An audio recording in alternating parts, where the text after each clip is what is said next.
Welcome to my YouTube channel. Kung bago ka lang sa channel na to at true-blooded Aldab Nation ka, tama po ang channel na pinuntahan mo. Kaya considering na po kitang bagong subscriber. At huwag mong kalimutan pindutin yung bell para lagi po kang updated sa bagong video na ilalabas ko.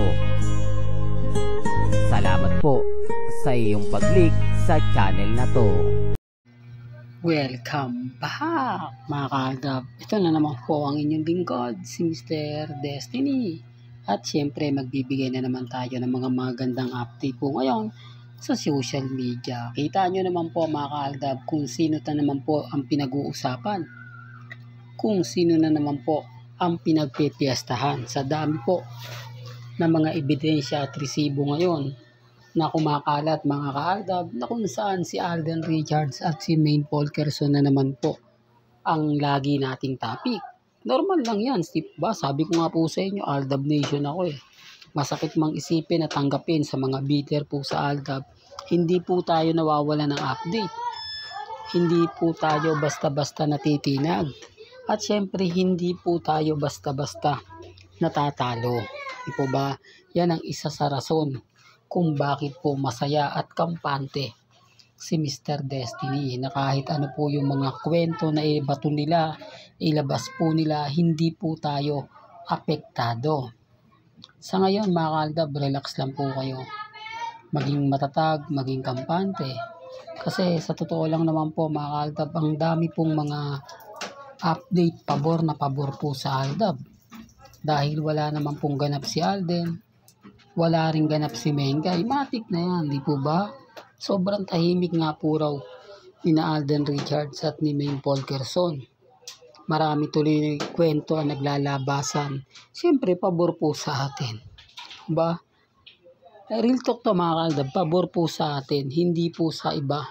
Kasi kung sa iba po, napakarami ng mga kakakalat na mga hindi maganda, hindi kaaya-aya. Pero kita nyo naman po, ramdam nyo naman po, kung sino nga po ba talaga ang totoong 101%. Di po ba? Na Aldab Nation. Sinasabi ko lang po ito mga kaaldab para lang klaro. Basta tayo mga kaaldab, masaya po tayo kasi sina Alden at si Maine, matik na yan, di po ba?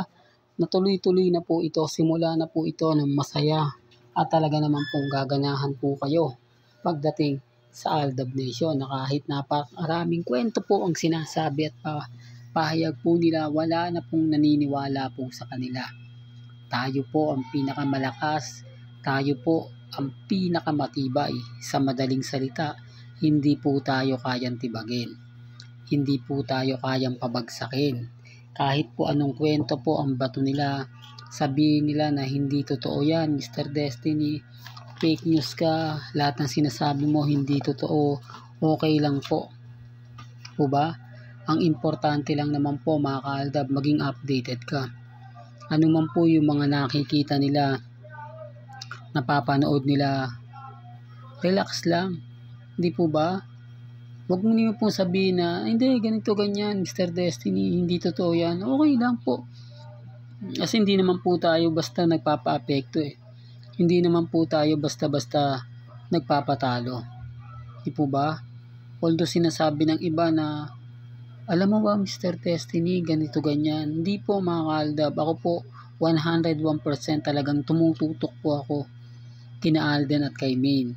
Basta't may nabalitaan po kayo, may nakita po kayo, wag po kayong basta-basta maniniwala kasi nandito naman po tayo eh para magbigay ng mga update kay Maine, kay Alden. Hindi po tatanggihan ni Mengay ang Aldab. Once numating po ang pelikula na yan, taliwas po sa mga sinasabi ng iba kasi ang kwento po nila mga kaaldab na si Mengay daw tatanggi. Hindi na rin nga bubuin pang Aldab. Nagsabi na siya na cool off muna daw po siya sa mga ganyan. Hindi nga po raw siya tumanggap ng yung comedy show nga po daw, inayawan niya. Kaya imposible daw po natanggapin niya ang pelikula ng Aldab Nation. Ako, sa totoo lang po mga kaaldab, hindi ko alam kung saan nila nakukuha yung impormasyon na yan. Hindi ko alam kung sino yung nagsasabi sa kanila. Kasi kung titignan nyo po mga kaaldab, sa ngayon, pansinin nyo kung gaano kasaya ng Eat Bulaga kapag ka napalabas ang aldab. Pag gumawa po ng movie, pabor na pabor yan sa TVJ at may sarili na pong production si Alden Richards. Diba ba? Yan ang isa sa maganda. Kaya niya nang gumawa ng pelikula na walang tulong ang GMA Network. Walang tulong ang ibang, kumbaga, nanggigipit sa Aldab Nation. Siya na yung director, siya pa po yung producer. Oh. Dahil wala pa kumbaga tapos na po kasi yung contract ni Alden talaga mga kaaldab. Dahil sinabi nga po niya, 2 pelikula, 1 teleserye, at 1 host. Di po ba? O kita nyo naman po, di po ba? Sapul na sapul. Tapos yung 2 pelikula ni Alden, yung 5 Breakups and a Romance at Hello Love Again. At naging host po siya sa Battle of the Judge. O, doon pa lang sisipatin nyo na tama po ako, di po ba? Doon pa lang malalaman nyo na yung mga sinasabi ni Mr. Destiny may punto. Kaya nga po wag po kayong padadala. Hintayin nyo po. Mahaba pa po yung araw. Mahaba pa po yung buwan. Para lang po magsalita ng ganyan. Lalo na nga po sa mga bitter. Kasi gusto nila mag-focus na lang daw po sa Katden. Mag-focus na lang daw po kina Catherine at kay Alden Richards. Na wala naman po sa kanilang pumapatol ngayon. Wala naman po talagang naniniwala po sa kanila ngayon. Although sinasabi nila yung Aldab daw, kumbaga paasa lang. At least tayo hanggang ngayon matatag. Hanggang ngayon kampante sila. Tignan niyo po yung Katden. Ano na nga po ba nangyayari? Mismo sila na po nagbabangayan. Mismo sila na nga po ang nagigirian. Sinasabi nila kung ayaw mo sa atin, umalis ka. Di po ba? Hindi yung marami kang sinasabi. Marami kang yung admin kasi ng Katden, affected po talaga siya. Hindi po niya matanggap na ganito po talaga yung kinalabasan sa social media. Mabuti pa raw po yung Aldab na kahit maraming sigalot, maraming mga hinagpis, matatag at kampante pa rin. O, talagang ito sa ayaw man po at sa gusto po nila, lagi po tayo nababanggit. Lagi po tayong uusapan. Kaya nga po guilty sila kapag may post tayo Affected sila kapag may ganap tayo. Tapos ngayon si Alden Richards naman po yung mga post niya kay Dr. Vicky Bello. Mga ganap na talaga mapapaisip ka.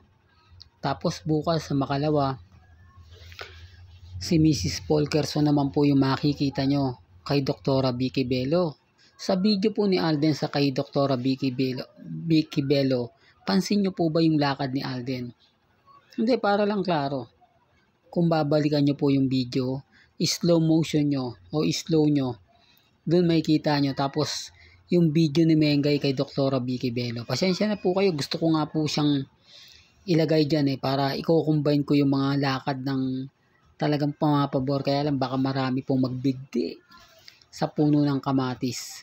Baka marami na naman po mag-react, magkomento, at lalo na pong manggigil sa atin. Dito pa lang sa mga ina-update ko, marami nang affected Marami nang naiinsulto, marami nang naiinis, marami nang nagtatanong na hindi ganyan, hindi ganito. Pero gaya na po ng sinasabi at pinapaliwanag ko, may kanya-kanya po tayong opinyon. May kanya-kanya po tayong pananaw.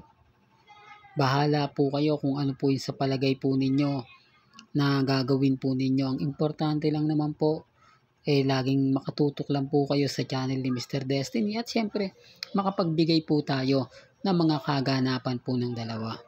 Hanggang dito na lang po ang ating latest updates. Kaya kung gusto nyo pa po ng pinaka-latest at sariwang update, abay tumutok lang po kayo dito po sa channel ni Mr. Destiny para updated kayo sa mga bago at sa mga latest po na i-upload po natin maya-maya lang. Kaya kung bago ka lang sa channel na to at isa kang true-blooded Aldab Nation na nagmamahal kina Mengay at Isoy, tama po ang channel na pinuntahan mo, kaya consider na po kitang bagong subscriber. At huwag mong kalimutang i-share ang mga video po natin sa mga mami, sa mga titas, at sa mga senyor.